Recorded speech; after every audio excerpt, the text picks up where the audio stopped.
Hello student, welcome to Make Academy. कैसे आप लोग? इस सीरीज में अपन देखेंगे रिवीजन, हर चैप्टर के रिवीजन करेंगे। साइंस के, मैथ्स के हर चैप्टर के हर वन शॉट वीडियो में अपन क्या करेंगे, रिवीजन करेंगे, जिससे आपके लिए बेनिफिशियल होगा अपने बोर्ड एग्जाम में प्रिपरेशन करने के लिए। इस सीरीज का मेन मोटिव क्या है? आपको स्मार्ट वर्क कराना। हार्ड वर्क हर कोई करता है, हार्ड वर्क करके आप 90% 100% ला सकते हो, लेकिन कम टाइम में ज़्यादा पढ़ के और कैसे आप स्कोर कर सकते हो, वो मोटिव है। तो वन शॉट वीडियो आपके लिए बहुत ज़्यादा बेनिफिशियल रहेगी। अगर वीडियो में आपको कोई डाउट आता है तो आप वीडियो को पॉज करिएगा, बैक जाइएगा और फिर से उसको रिवाइज करिएगा। मैं आपको प्रॉमिस करता हूँ, मैं आपको इस वीडियो में बोर नहीं होने दूंगा। तो ठीक है, अपन वीडियो शुरू करते हैं। Electricity chapter class 10th chapter number 12। हाँ, तो इलेक्ट्रिसिटी देखिए। तो इलेक्ट्रिसिटी वर्ड जो है ना, बच्चों हमेशा कन्फ्यूज करते हैं कि इलेक्ट्रिसिटी वर्ड है क्या। तो आप ना थोड़ी सा बस ना शुरू के 5 मिनट का मैं आपको बेसिक समझाऊंगा। अगर आप वो बेसिक समझ गए ना तो आपको इलेक्ट्रिसिटी चैप्टर बहुत आसानी से समझ में आएगा। तो बेसिक देखिए। तो आप सबने पढ़ा होगा good conductor of electricity and bad conductor of electricity. तो गुड कंडक्टर ऑफ इलेक्ट्रिसिटी क्या होता है? जिसमें करंट फ्लो होता है, जिसमें करंट क्या होता है? फ्लो होता है, और जो मटेरियल कंडक्ट कर जाता है इलेक्ट्रिसिटी को। तो मान लीजिए उसको बोला जाता है कंडक्टर। क्या बोला जाता है? कंडक्टर, है ना। ये है अपना कंडक्टर। तो कंडक्टर के अंदर क्या होते हैं? एटम्स। कंडक्टर के अंदर क्या होते हैं? एटम्स होते हैं। तो दो टाइप के कंडक्टर होते हैं, एक होता है गुड कंडक्टर ऑफ इलेक्ट्रिसिटी, एक होता है बैड कंडक्टर ऑफ इलेक्ट्रिसिटी। तो कंडक्टर की कुछ प्रॉपर्टीज होती है। कंडक्टर की क्या प्रॉपर्टीज होती है? मान लीजिए अपने पास कंडक्टर है, मान लीजिए अपने पास क्या कंडक्टर है। कंडक्टर के अंदर क्या होंगे? बहुत सारे एटम्स होंगे। बहुत सारे क्या होंगे? एटम्स होंगे। बहुत सारे होंगे, उनमें एटम्स होंगे। ये एटम्स है, इनको क्या बोला गया? एटम्स बोला गया। तो एटम्स में आपको पता है अंदर क्या होता है? एटम के अंदर होता है न्यूक्लियस और बाहर होते हैं उसके इलेक्ट्रॉन। तो ये अपने हैं एटम, ये है अपने एटम। ठीक है, ये अपने एटम है। अब एटम का शेप कुछ ऐसा होता है। ये हो गया इसके अंदर न्यूक्लियस, इसके बाहर शेल में क्या होंगे? इलेक्ट्रॉन प्रेजेंट होंगे। क्या होंगे? इलेक्ट्रॉन प्रेजेंट होंगे, है ना। इलेक्ट्रॉन क्या होंगे? प्रेजेंट होंगे। ये अपना न्यूक्लियस। न्यूक्लियस के पास क्या होता है? न्यूक्लियस के पास होते हैं प्रोटॉन और न्यूट्रॉन। प्रोटॉन और न्यूट्रॉन। न्यूक्लियस के पास होते हैं प्रोटॉन और न्यूट्रॉन। तो न्यूक्लियस के पास पॉजिटिव चार्ज है और नेगेटिव चार्ज है। एक एटम आइसोलेटेड स्टेट में क्या आता है? हमेशा वो होता है न्यूट्रल होता है। न्यूट्रल का मतलब जितना उसमें पॉजिटिव चार्ज होगा उतने उसमें नेगेटिव चार्ज होगा। तो यही अपना एटम है, यही अपना एटम कंडक्टर के अंदर बहुत सारे एटम होंगे, है ना। बहुत सारे एटम होंगे, बहुत सारे एटम के पास बहुत सारे इलेक्ट्रॉन होंगे। तो क्या प्रॉपर्टी होती है? हल्की सी एनर्जी मिलने पर कंडक्टर को, हल्की सी एनर्जी, छोटी सी कुछ अमाउंट की एनर्जी मिलने पर कंडक्टर को ये अपने आउटर मोस्ट इलेक्ट्रॉन को क्या करता? रिलीज कर देता। आउटर मोस्ट इलेक्ट्रॉन क्या करता? रिलीज कर देता। यानी कि एटम के अंदर के एटम में से इलेक्ट्रॉन निकल गए। एटम में से क्या करे? इलेक्ट्रॉन निकल गए। अब जैसे ही एटम में से इलेक्ट्रॉन निकले तो ये क्या गए? कंडक्टर पे आ गए। क्या आ गए? कंडक्टर पे आ गए। अब कंडक्टर पे ऐसे नहीं आते, कंडक्टर पे आते हैं कुछ अलग तरह से। मान लीजिए सब तरह के, हाँ, अपने आउटर मोस्ट में से इलेक्ट्रॉन निकल गए हैं, इलेक्ट्रॉन निकले ना, बहुत सारे एटम में से इलेक्ट्रॉन निकले। तो कुछ समय बाद क्या होगा कि इलेक्ट्रॉन आ जाएंगे एक सरफेस पे, किसी भी एक तरफ क्या आ जाएंगे? इलेक्ट्रॉन आ जाएंगे, और किसी भी दूसरी तरफ क्या आ जाएंगे? प्रोटॉन, है ना। यानी कि क्या है, क्या मतलब है कि एक तरफ तो इलेक्ट्रॉन आ गए और दूसरी तरफ कुछ है ही नहीं, तो अपन ने बोल दिया इसको एब्सेंस ऑफ इलेक्ट्रॉन। क्या बोल दिया? Absence of electron. इसको बोल दिया प्रेजेंस ऑफ इलेक्ट्रॉन। क्या बोल दिया? Presence of electron. है, इसको बोल दिया एब्सेंस ऑफ इलेक्ट्रॉन, इसको बोल दिया प्रेजेंस ऑफ इलेक्ट्रॉन। हाँ, ठीक है, आया आपको बात समझ में? अब इलेक्ट्रॉन एक ही डायरेक्शन में आ रहे हैं, धीरे धीरे करते इलेक्ट्रॉन आते जाएंगे। लेकिन जब इलेक्ट्रॉन आते हैं तो ना वो ऐसे नहीं है कि आसानी से एक तरफ आ जाए, है ना। वो क्या करते हैं? रैंडम डायरेक्शन में आते हैं। तो उस रैंडम डायरेक्शन को सॉल्व करने के लिए अपन कुछ मेथड का यूज करते हैं, वो अपन पढ़ेंगे आगे है क्या होता है। तो ठीक है, आपको अभी तक क्या समझ में आया कि इलेक्ट्रॉन होते हैं, ये होता है, ये सब चीजें होती है। अब आप समझिए एक चीज, समझिए चार्ज। क्या समझिए? चार्ज का मतलब क्या हुआ? चार्ज होता है सबसे छोटा। जैसे इलेक्ट्रॉन पे चार्ज क्या होता है? 1.6 इंटू 10⁻⁻19 कूलम, है ना। 1.6 इंटू 10⁻⁻19 कूलम चार्ज होता है ना। इलेक्ट्रॉन पे चार्ज कितना होता है? 1.6 इंटू 10⁻⁻19 कूलम। मतलब चार्ज क्या है? चार्ज के नंबर, मतलब नंबर ऑफ इलेक्ट्रॉन मिला के कितनी क्वांटिटी है उनके पास, है ना। क्या चीज उनको डिफाइन कर रही है, क्या चीज उससे अलग बना रही है। ये हो गया उसका चार्ज, इलेक्ट्रॉन का चार्ज कितना था? 1.6 इंटू 10⁻⁻19 कूलम। ऐसा समझिए, घर में दो इंसान थे, है ना। घर में क्या थे? दो इंसान थे, है ना। दोनों के पास थे 20,000 रुपीज। कितने थे? 20,000 रुपीज। दोनों के पास कितने थे? 20,000 रुपीज। ठीक है, एक इंसान घर से बाहर निकल गया, ठीक ठीक है। अब ये घर में नहीं है ना, बाहर निकल गया वो। तो अब घर में कितने हैं, कितना पर्सन है, 1 पर्सन है घर में और 1 है आउटसाइड है। तो आउटसाइड पर्सन के पास कितना होगा, 20,000 रुपीज़। कितना होगा, 20,000 रुपीज़, है ना। ऐसा समझिए कितने परसेंट बाहर आया, 1% बाहर आया, लेकिन कितना अमाउंट लेके बाहर आया, 20,000 अमाउंट लेके बाहर आया। यानी कि वैसे ही एक इलेक्ट्रॉन है, एक एटम के पास, कंडक्टर के पास एक इलेक्ट्रॉन है, तो एक इलेक्ट्रॉन पे चार्ज है 1.6 × 10⁻⁹ कूलम। 2 इलेक्ट्रॉन होंगे तो 2 का चार्ज हो जाएगा, 3 इलेक्ट्रॉन होंगे तो 3 का चार्ज आ जाएगा, लेकिन इलेक्ट्रॉन एक है, इलेक्ट्रॉन क्या है, एक है। अब बाहर और आउटसाइड आता कैसे, एक आइसोलेटेड सिस्टम में, यानी कि आइसोलेटेड सिस्टम में क्या होता है, नंबर ऑफ इलेक्ट्रॉन क्या होते हैं, नंबर ऑफ प्रोटॉन के बराबर होते हैं। यानी कि जितना पॉजिटिव चार्ज उतना ही नेगेटिव चार्ज, जितना पॉजिटिव है उतना ही नेगेटिव है ना, जितना पॉजिटिव उतना ही नेगेटिव है। जब अपन एटम में से, जब अपन कंडक्टर में से क्या करते हैं, इलेक्ट्रॉन को ले लेते हैं, इलेक्ट्रॉन को निकाल लेते हैं। जब अपन इलेक्ट्रॉन को निकालेंगे, जब इलेक्ट्रॉन को निकालेंगे तो इलेक्ट्रॉन क्या हो जाएंगे, कम हो जाएंगे, इलेक्ट्रॉन क्या हो जाएंगे, कम हो जाएंगे, और प्रोटॉन ज़्यादा हो जाएंगे। इलेक्ट्रॉन अपन निकाल लेंगे, जैसे इलेक्ट्रॉन अब मैंने इसमें से निकाल लिए, तो इलेक्ट्रॉन क्या हो गए, कम हो गए, इलेक्ट्रॉन क्या हो गए, कम हो गए, और प्रोटॉन क्या हो गए, सेम रहे, प्रोटॉन क्या रहे, सेम रहे, है ना। पहले मान लीजिए 10 इलेक्ट्रॉन इसके पास है, 10 इलेक्ट्रॉन थे, हम दोनों 10 इलेक्ट्रॉन थे और 10 प्रोटॉन थे, 4 इलेक्ट्रॉन निकाल लिए, तो बचे कितने, 6 इलेक्ट्रॉन, है ना, बचे कितने, 6 इलेक्ट्रॉन। और इसमें और प्रोटॉन कितने हैं, 10 के 10 ही हैं। मतलब एक कंडक्टर के पास 10 इलेक्ट्रॉन थे तो 10 प्रोटॉन होंगे, 10 इलेक्ट्रॉन में से मैंने 4 इलेक्ट्रॉन निकाल लिए, तो बचे कितने उनके पास, 6 इलेक्ट्रॉन और 10 प्रोटॉन। तो चार्ज किसका ज़्यादा है, चार्ज किसका ज़्यादा है, पॉजिटिव वाले का। तो उस पे कंडक्टर पे चार्ज क्या आएगा, पॉजिटिव चार्ज आएगा, कंडक्टर पे चार्ज क्या आएगा, पॉजिटिव चार्ज आएगा।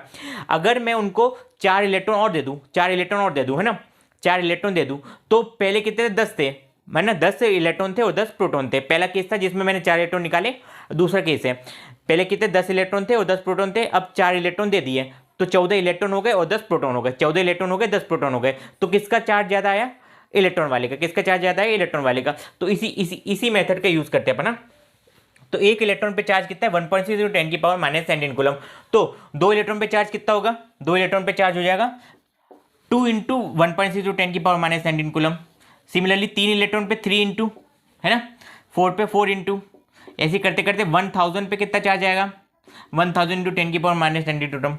तो टोटल चार्ज जो होता है, टोटल चार्ज बोला जाता है क्यू। क्या बोला जाता है, क्यू किसके बराबर होता है, n × e। किसके बराबर होता है, n × e। क्यू किसकी, चार्ज किसके बराबर होता है, n × e। और n क्या है इधर पे, n क्या है, नंबर ऑफ इलेक्ट्रॉन, क्या है, नंबर ऑफ इलेक्ट्रॉन, n क्या है, नंबर ऑफ इलेक्ट्रॉन, n है नंबर ऑफ इलेक्ट्रॉन, और e क्या है, चार्ज ऑन 1 इलेक्ट्रॉन, e क्या है, चार्ज ऑन 1 इलेक्ट्रॉन। ठीक है, अब इसके बाद अपन दूसरा टॉपिक देखते हैं। Q क्या होता है, Q होता है n × e। Q क्या होता है, n × e। Q का मतलब है चार्ज, Q का मतलब होता है चार्ज।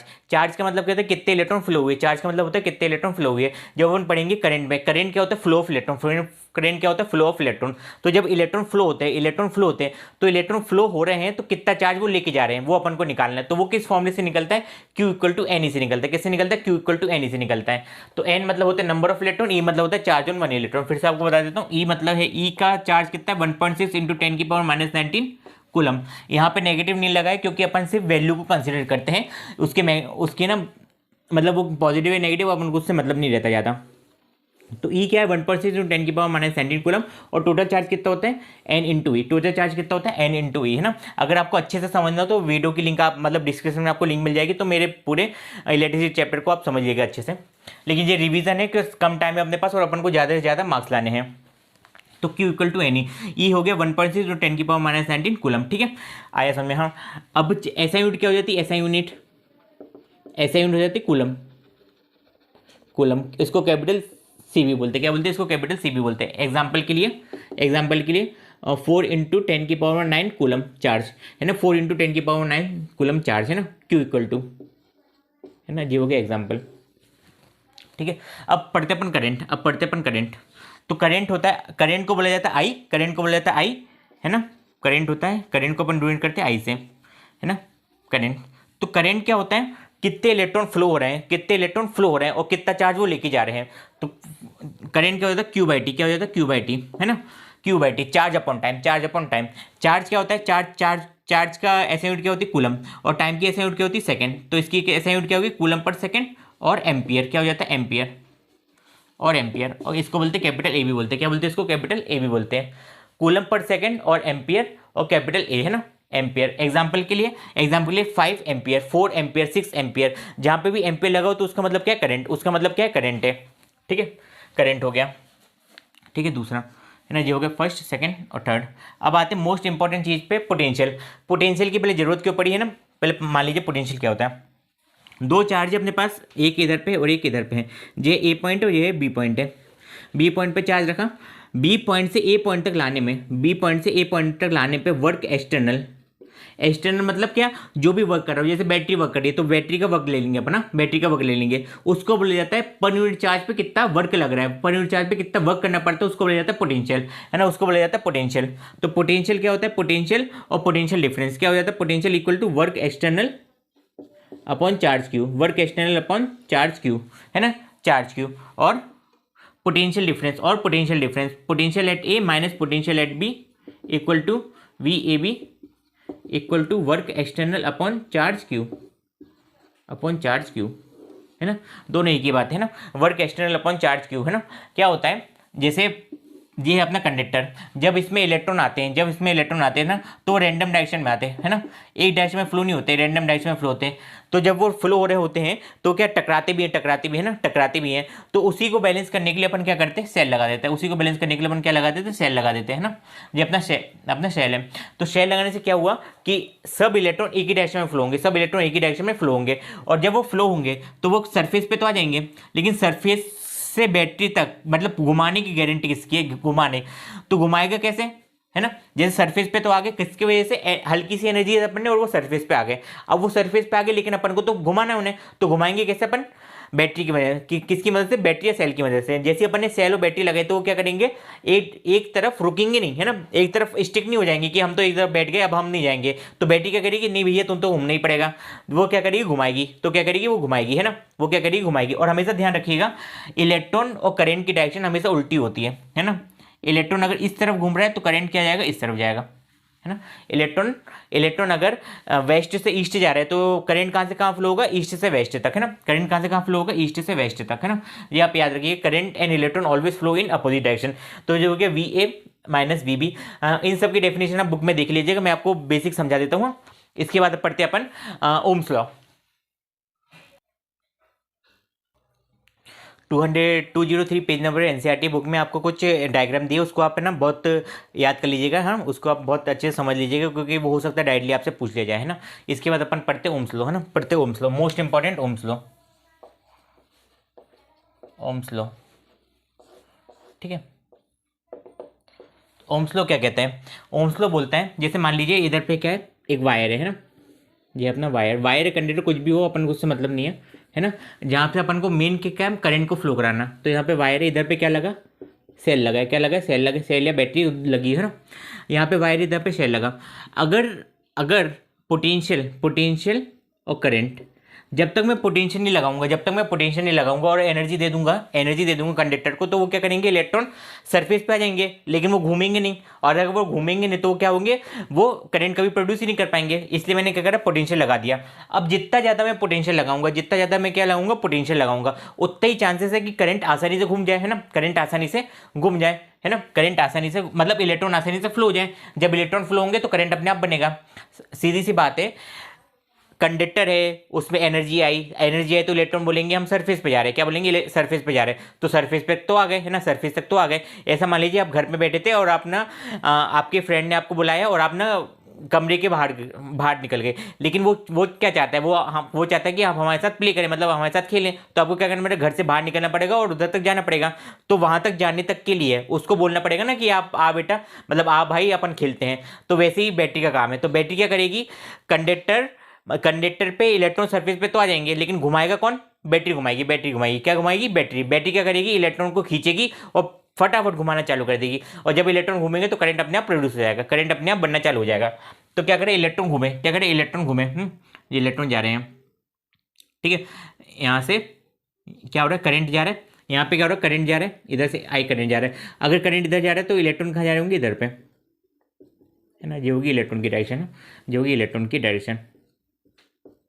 ये हो जाएगी इलेक्ट्रॉन की डायरेक्शन। यानी कि मैं कह सकता हूँ ओम्स लॉ ने क्या करा, ओम्स लॉ ने अपन नहीं कह सकते, ओम्स लॉ ने नहीं बोला, अपन बोल सकते हैं कि पोटेंशियल जो डायरेक्टली प्रोपोर्शनल टू आई है। हाँ भैया पोटेंशियल तो हो गया directly proportional to I, potential हो गया डायरेक्टली प्रोपोर्शनल टू आई, तो potential equal to R I, potential equal to R I है ना, potential equal to R I है ना। अब आर क्या है, आर है रेजिस्टेंस, आर क्या है रेजिस्टेंस,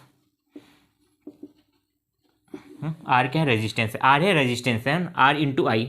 अब रेजिस्टेंस का मतलब समझिए, जब यहाँ से प्रोपोर्शनलिटी का साइन हटा तो वो किस पे डिपेंडेंसी आ गई, रेजिस्टेंस पे डिपेंडेंसी आ गई है ना। मतलब जो पोटेंशियल है वो आर इंटू आई है ना, आर इंटू आई है। अब रेजिस्टेंस क्या है और करेंट आर रेजिस्टेंस क्या है उसका मतलब समझिए। तो साइंटिस्ट ने जब एक्सपेरिमेंट करे तो उन्होंने देखा कि जितनी ज़्यादा मैं एनर्जी दे रहा हूँ ना उतना वो वर्क नहीं कर रहे हैं। जितनी ज़्यादा बैटरी एनर्जी दे रही है इलेक्ट्रॉन को लेकिन वो उतना वर्क नहीं कर रहे हैं, वो कुछ ना कुछ उनमें एनर्जी क्या हो रही है, वेस्ट हो रही है, उनमें कुछ ना कुछ एनर्जी क्या हो रही है, वेस्ट हो रही है ना। जैसे मान लीजिए आप दौड़ते हैं तो आपके पास, जब आप दौड़ रहे तो आपके पास काइनेटिक एनर्जी है, लेकिन एक्सटर्नली जो आप नहीं चाहते वो हो, लेकिन वो क्या हो रहा है, हीट, अपनी बॉडी हीट भी प्रोड्यूस कर रही है।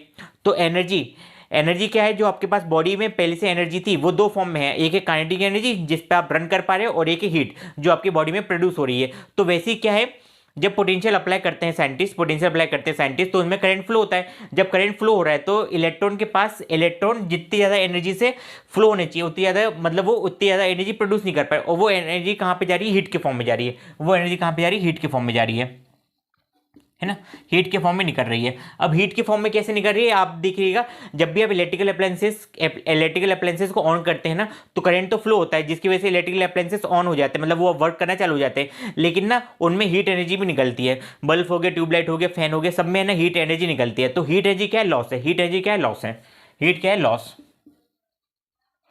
और वो लॉस किसकी वजह से होता है, रेजिस्टेंस की वजह से। वो लॉस किसकी वजह से होता है, रेजिस्टेंस की वजह से। तो जो लॉस हो रहा है, तो साइंटिस्ट ने एक टर्म डिफाइन करी रेजिस्टेंस, एक टर्म डिफाइन करी रेजिस्टेंस। तो रेजिस्टेंस की वजह से ही हीट का लॉस हो रहा है। अब रेजिस्टेंस क्या करता है, रेजिस्टेंस है रुकावट, रेजिस्टेंस है रुकावट। बोलता तू इलेक्ट्रॉन, तू आगे जाएगा तो मैं तेरे को रोकूंगा, आगे जाएगा तो इसको रुकता है। तो यहाँ से इलेक्ट्रॉन बेचारा आसानी से जा रहा था ना, तो इधर पे क्या आ गया, रेजिस्टेंस आ गया, इधर पे क्या आ गया, रेजिस्टेंस आ गया। तो रेजिस्टेंस का आज से आर आ गया है ना, रेजिस्टेंस आ गया। तो अब क्या करें, कुछ टाइम बाद इलेक्ट्रॉन और रेजिस्टेंस एक दूसरे से टकरा जाएंगे। रेजिस्टेंस क्या करेंगे, एक दूसरे से टकरा जाएंगे। जब एक दूसरे से कोलाइड करेंगे, है ना, कोलाइड करेंगे तो कौन सी एनर्जी प्रोड्यूस होगी, हीट। कौन सी एनर्जी प्रोड्यूस होगी, हीट, है ना। रेजिस्टेंस, इलेक्ट्रॉन भी कोलाइड कर सकते हैं, इलेक्ट्रॉन रेजिस्टेंस भी कोलाइड कर सकते हैं। तो इस टाइप से होता है रेजिस्टेंस, एक टाइप से होता है रेजिस्टेंस। तो रेजिस्टेंस मतलब क्या हो गया, ऑब्स्टिकल, क्या हो गया, ऑब्स्टिकल, है ना। रेजिस्टेंस क्या हो गया, ऑब्स्टिकल, रेजिस्टेंस क्या हो गया, ऑब्स्टिकल, है ना। तो रेजिस्टेंस हो गया obstacle to flow of electron. अब फ्लो ऑफ इलेक्ट्रॉन मतलब कि production of charge, production of current अपने आप ही कम हो जाएगा, है ना। तो पोटेंशियल लगाए, इलेक्ट्रॉन निकला। तो आप डायरेक्टली बोल सकते हो ओम्स लॉ को। स्टेटमेंट में मैं आपको ओरली बताता हूँ। According to Ohm's law, potential difference applied across the conductor across the conductor is directly proportional to the current flow in the conductor, is directly proportional to the current flow in the conductor। पर इसकी एक condition है, इसकी condition क्या है, external factor. External factor का मतलब क्या हो गया, फैक्टर्स किसकी चीज पे डिपेंडेंसी है, डिपेंडेंसी कौन सी, जैसे वायर की जो लेंथ है, वायर की जो लेंथ है वो क्या होनी चाहिए, सेम होनी चाहिए। टेम्परेचर सेम होना चाहिए, area of cross section same होना चाहिए। मतलब वायर को अपन खींचे ना, उसको मटेरियल चेंज ना करें, उसको कुछ ना करें, जो वायर था पहले से वो वही रहे, तो उस केस में ओम्स लॉ वर्क करेगा, वरना अलग केस में ओम्स लॉ वर्क नहीं करेगा। दूसरा क्या होता है, ओम्स लॉ का ग्राफ भी होता है। तो जो हो गया ओम्स लॉ का ग्राफ, जो हो गया पोटेंशियल V, है ना, पोटेंशियल और करंट के बीच में ग्राफ आता है। तो ओम्स लॉ ऐसा, ओम्स लॉ का स्लोप होता है, जिसमें स्लोप क्या होता है, रेजिस्टेंस का होता है। स्लोप क्या होता है, रेजिस्टेंस का होता है। जो ओम्स लॉ का ग्राफ हो गया, जो कि ओम्स लॉ का ग्राफ, पोटेंशियल हो गया, V हो गया, पोटेंशियल I हो गया, करंट, है ना। ठीक है, ये सब देखा। अब अपन नेक्स्ट टॉपिक पे आते हैं। रेजिस्टेंस तो समझ में आ गया। अब उसके देखते हैं फैक्टर, मतलब रेजिस्टेंस किस पे डिपेंड करता है। तो रेजिस्टेंस क्या होता है, रेजिस्टेंस होता है direct proportional to the length. Resistance क्या होता है, direct proportional to the length. यानी कि जैसे वायर है मेरा, है ना, अपन वायर के बारे में बात करेंगे, लेकिन रेजिस्टेंस हर किसी में रहता है। इलेक्ट्रिकल अप्लायंसेस हो गया, हर इलेक्ट्रिकल अप्लायंसेस वगैरह हर किसी में क्या होता है, रेजिस्टेंस होता है। तो अपन वायर की बात करते हैं। तो ये अपना वायर हो गया और इसकी हो गई कुछ लेंथ, है ना। इधर पे जहाँ से इलेक्ट्रॉन घुसते हैं, मतलब जहाँ से इलेक्ट्रॉन एंटर करते हैं, उसको बोला जाता है एरिया। क्या बोला जाता है, एरिया। तो यहाँ पे एरिया क्या हो गया, एरिया। और वो क्या हो जाएगा पाई आर स्क्वायर, क्या हो जाएगा पाई आर स्क्वायर, क्या हो जाएगा पाई आर स्क्वायर, है ना। एरिया हो जाएगा पाई आर स्क्वायर और ये उसकी लेंथ हो गई। तो resistance directly proportional to the length and resistance inversely proportional to the area, resistance inversely proportional to the area, resistance directly proportional to the length and resistance inversely proportional to the area. यानी कि resistance क्या है, resistance अगर length बढ़ाएंगे तो resistance भी बढ़ जाएगा, लेकिन एरिया बढ़ाएंगे तो रेजिस्टेंस क्या हो जाएगा, कम हो जाएगा। एरिया बढ़ाएंगे रेजिस्टेंस हो जाएगा कम। ऐसे सीधे से मान लीजिए जैसे ये अपना वायर था, है ना, ये अपना वायर है, इसमें कुछ रेजिस्टेंस है, जैसे ये हो गया रेजिस्टेंस आर, है ना, ठीक है, यहाँ पे रेजिस्टेंस आर हो गया। अब बेचारे इलेक्ट्रॉन आए इधर से, इलेक्ट्रॉन आए तो यहाँ से टकराएंगे, है ना, यहाँ से क्या होंगे टकराएंगे, है ना, टकराएंगे। अब क्या करते हैं अपन, इसकी लेंथ को बढ़ा दे, क्या करते हैं लेंथ को बढ़ा दे, दूसरे केस में लेंथ बढ़ गई, है ना। रेजिस्टेंस से जो वो उतनी ही रहे, लेकिन रेजिस्टेंस अब क्या हो गया पास पास आ गए, रेजिस्टेंस क्या हो गया पास पास आ गए।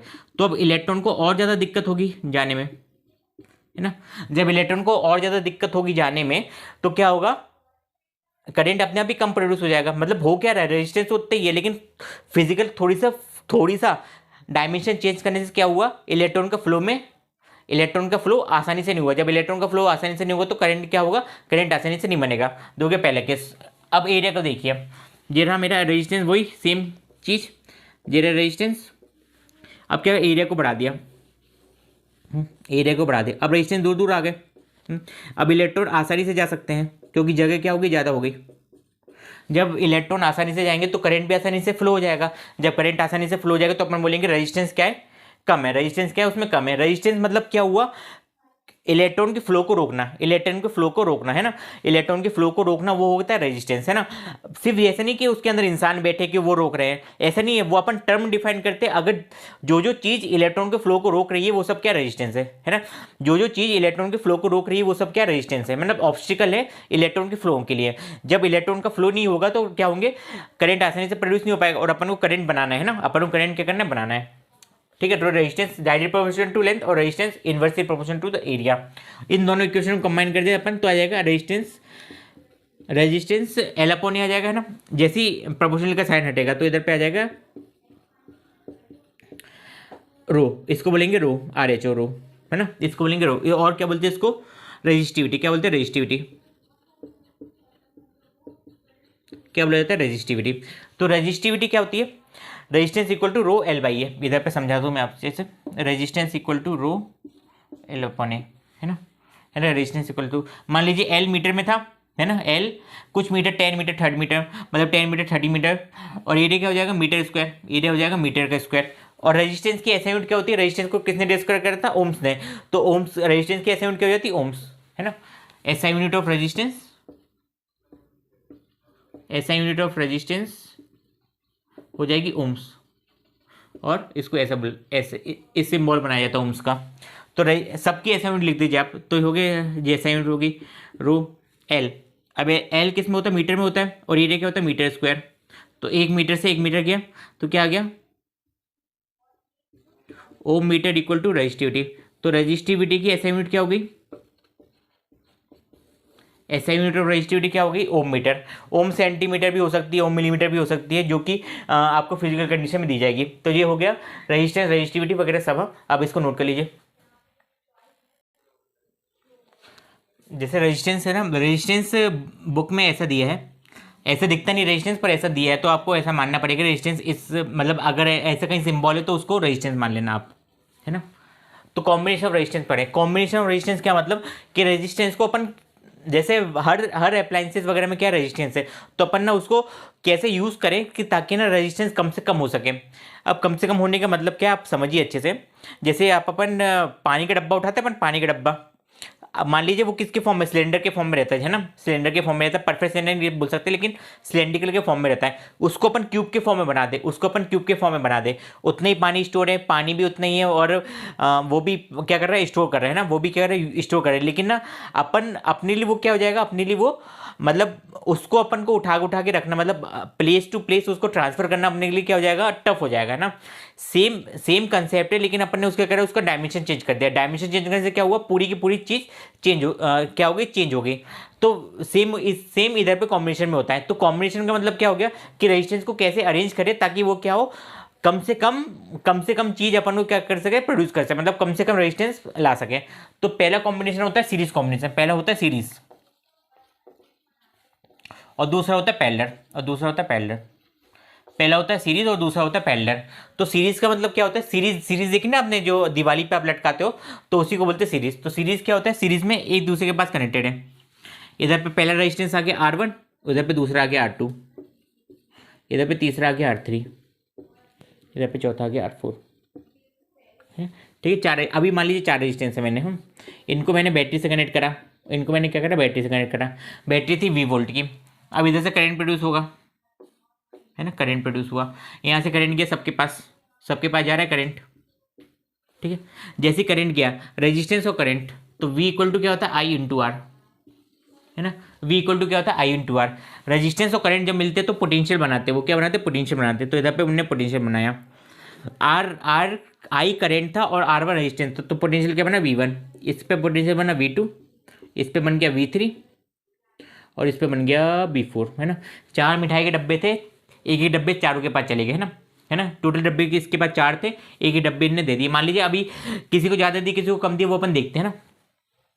तो लेकिन एक चीज़ की बात है, रेजिस्टेंस करंट तो क्या सब में सेम है, करंट तो क्या है सब में सेम है, लेकिन पोटेंशियल, इन सब का पोटेंशियल का सम करेंगे तो ही पोटेंशियल आने वाला है V। तो V क्या हो जाएगा, V equal to V1 plus V2 plus V3 plus V4। तो V क्या हो जाएगा, V हो जाएगा I into R effective, I into R effective. R effective का मतलब क्या हुआ, चारों रेजिस्टेंस को मिला के मैं एक रेजिस्टेंस बना दूँ, चारों रेजिस्टेंस को मिला के मैं क्या बना दूँ, एक रेजिस्टेंस बना दूँ। तो V क्या हो जाएगा, I इंटू आर इफेक्टिव, है ना, I into R effective. Similarly V1 क्या हो जाएगा, I R1, V2 क्या हो जाएगा, I R2, V3 क्या हो जाएगा, I R3 और V4 क्या हो जाएगा, I R4, है ना। V4 हो जाएगा I R4। सब में से I कॉमन ले लें तो I R इफेक्टिव क्या हो जाएगा, R1 plus R2 plus R3 plus R4। तो जब भी सीरीज कॉम्बिनेशन होता है, जब भी क्या होता है, सीरीज का कॉम्बिनेशन होता है, तो सब में रेजिस्टेंस का क्या हो जाता है, सम हो जाता है ना। सीरीज में क्या होता है, रेजिस्टेंस का क्या हो जाता है, सम हो जाता है ना। अगर 5 रेजिस्टेंस तो 5 आ जाएंगे, 6 रेजिस्टेंस तो 6 आ जाएंगे, 10 है तो 10 आ जाएंगे। तो जनरल फॉर्मूला क्या बन गया सीरीज का, R1 plus R2 plus R3 plus R4 plus R5 up to Rn तक। n मतलब नंबर ऑफ रेजिस्टेंस, n मतलब नंबर ऑफ रेजिस्टेंस। 10 है तो 10, 20 है तो 20, 40, 50, 60 जितने हो सकते उतने अपन ने लगा दिए, है ना, रेजिस्टेंस लगा दिए। तो ये हो गया सीरीज कॉम्बिनेशन, ये हो गया सीरीज कॉम्बिनेशन। अब अपन देखते हैं पहले कॉम्बिनेशन, दूसरा कॉम्बिनेशन, पहले कॉम्बिनेशन। तो जैसे पहले लाइन होती है ना एक दूसरे के नीचे, जो कभी इंटरसेक्ट नहीं करती, उन्हीं को बोलते हैं पहले कॉम्बिनेशन। तो जैसे रेजिस्टेंस अपने ये होगा रेजिस्टेंस, ये तो फिर रेजिस्टेंस है। ठीक, ये वीडियो मैं बहुत शॉर्ट में बना रहा हूँ ताकि आपको हर चीज़ समझ में आए, और बाकी सब आप ना अपनी एनसीईआरटी कॉपी खोल के रखिएगा ताकि वो एक एक डेफिनेशन आप पढ़ते जाए, है ना।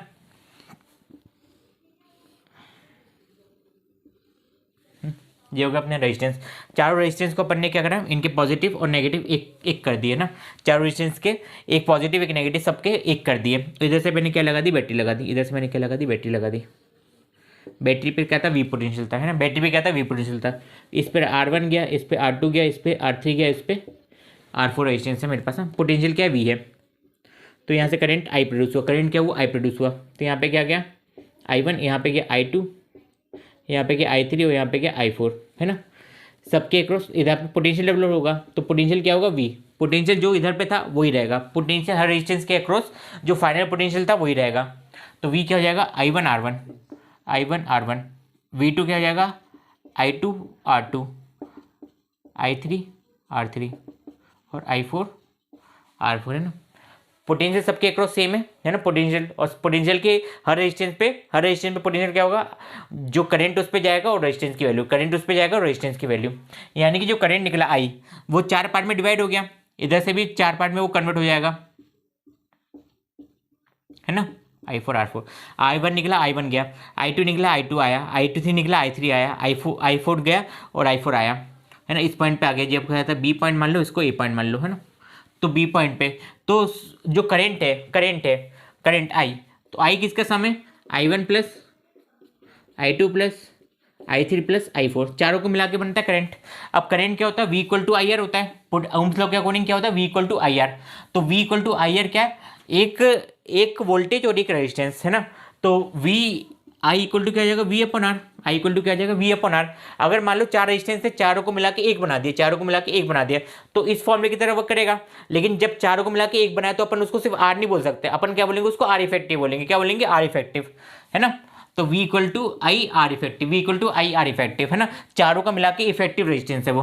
तो V upon R effective equal to V upon R1 plus V upon R2 plus V upon R3 plus V upon R4। सब में से V कॉमन ले लिया मैंने, तो V से V कैंसिल हो जाएगा, तो 1 अपॉन, यहाँ पे आएगा फॉर्मूला लिख देता हूँ मैं, 1 अपॉन आर इफेक्टिव जो अपन निकाल रहे हैं equal to 1 upon R1 plus 1 upon R2 plus 1 upon R3 plus 1 upon R4। अगर 4 रेजिस्टेंस है तो 5 होंगे, तो 1 अपॉन आर इफेक्टिव क्या हो जाएगा, 1 upon R1 plus 1 upon R2, 1 upon R2 plus 1 upon R3 up to 1 upon Rn। जितने resistance हो गए ना उन सबको अपन क्या कर देंगे, इन्वर्स करके अपन उसको क्या कर देंगे, ऐड कर देंगे। तो ये हो गया मेरा पहला कॉम्बिनेशन ना। लास्ट टॉपिक अपना heating effect of electric current. तो heating effect of electric current का मतलब है, शुरू से मैं आपको समझाता हूँ, आप उसको समझिएगा। कंडक्टर था अपने पास, है ना, कंडक्टर के अंदर क्या थे, इलेक्ट्रॉन थे, कंडक्टर के अंदर क्या थे, इलेक्ट्रॉन थे, मतलब इलेक्ट्रॉन थे एटम के अंदर, एटम के अंदर कंडक्टर के पास एटम थे, एटम से क्या है, इलेक्ट्रॉन बाहर आए, इलेक्ट्रॉन क्या है, बाहर आए, तो इलेक्ट्रॉन, ये अपने इलेक्ट्रॉन बाहर आए कंडक्टर में से। तो हल्की सी एनर्जी देने पर क्या होता है, कंडक्टर की प्रॉपर्टी होती है इलेक्ट्रॉन एक ही तरफ आ जाते हैं, इलेक्ट्रॉन क्या आते हैं, सरफेस पे आ जाते हैं, इलेक्ट्रॉन आ जाते हैं सरफेस पे, तो इलेक्ट्रॉन इधर पे आ गए, एक सरफेस पे आ गए, तो यहाँ पे पॉजिटिव चार्ज आ गया। यहाँ पे क्या है, प्रेजेंस ऑफ इलेक्ट्रॉन, यहाँ पे क्या है, एब्सेंस ऑफ इलेक्ट्रॉन। लिखते जाएंगे जो मैं बोल रहा हूँ, यहाँ पे प्रेजेंस ऑफ इलेक्ट्रॉन, यहाँ पे एब्सेंस ऑफ इलेक्ट्रॉन। अब भी यहाँ पे प्रेजेंस ऑफ इलेक्ट्रॉन आ गई, यहाँ पे एब्सेंस ऑफ इलेक्ट्रॉन आ गई। कुछ टाइम बाद अपन ने क्या करा, उसको फ्लो करवाया, क्या करा, फ्लो करवाया। तो फ्लो करवाने के अपने क्या करा, बैटरी का यूज़ करा, है ना, अपन ने क्या करा, बैटरी का यूज़ करा। तो बैटरी ने क्या करा, एक पोटेंशियल अप्लाई कर दिया, तो पोटेंशियल अप्लाई से क्या हुआ कि इलेक्ट्रॉन क्या हुए, फ्लो होने लगे, इलेक्ट्रॉन क्या हुए, फ्लो होने लगे। तो एनर्जी तो बन रही है, एनर्जी बन रही है, तो एनर्जी अब दो फॉर्म में जा रही है। जो एनर्जी बनी ना, पोटेंशियल ने जो एनर्जी दी, वी ने जो एनर्जी दी, वो दो फॉर्म में गई, एक तो यूजफुल वर्क में, एक गई यूजफुल वर्क में, और दूसरी गई हीट में, दूसरी गई हीट में, है ना। एक गया यूजफुल वर्क में और दूसरा गया हीट में। यूजफुल वर्क में जैसे अपन ने क्या करा, फैन को अपन ने क्या करा, उसकी ब्लेड्स को करंट दिया, तो उसकी ब्लेड्स क्या हुई, मूव होने लगी, तो वो क्या अपने लिए यूजफुल, क्योंकि वो अपन को एयर प्रोड्यूस करके देगी, है ना, मतलब एयर को घुमाएगी तो अपन को मतलब अपन को अपने जो हीट है वो बाहर जाती रहेगी, है ना। और दूसरा क्या है, उसमें से हीट भी कुछ समय बाद आप देखेंगे ना कि वो ब्लेड्स क्या हुई, हीट प्रोड्यूस करने लगी, ब्लेड्स क्या हुई, हीट, मतलब उसमें क्या हुआ, हीट भी आ गया। अब हीट आ गया तो वो भी क्या, एक एनर्जी है। तो एनर्जी दो फॉर्म में चलेगी, एक यूजफुल वर्क में चलेगी और एक किसके फॉर्म में चलेगी, हीट के फॉर्म में चलेगी। हीट का फॉर्म का कुछ खास यूज हुआ नहीं है ना, वो क्या वेस्टेज है, वो क्या वेस्टेज है। तो जो यूजफुल फॉर्म में गई तो वो ना, जितनी एनर्जी प्रोड्यूस हुई वो पूरा का पूरा यूजफुल वर्क में नहीं हुआ, मतलब जितनी एनर्जी पोटेंशियल ने प्रोड्यूस करी वो पूरी की पूरी यूजफुल वर्क में नहीं गई, उससे अपन ने पूरा का पूरा वर्क नहीं लिया, कुछ ना कुछ फॉर्म हीट के फॉर्म में चली गई और वो उसका कुछ काम नहीं था।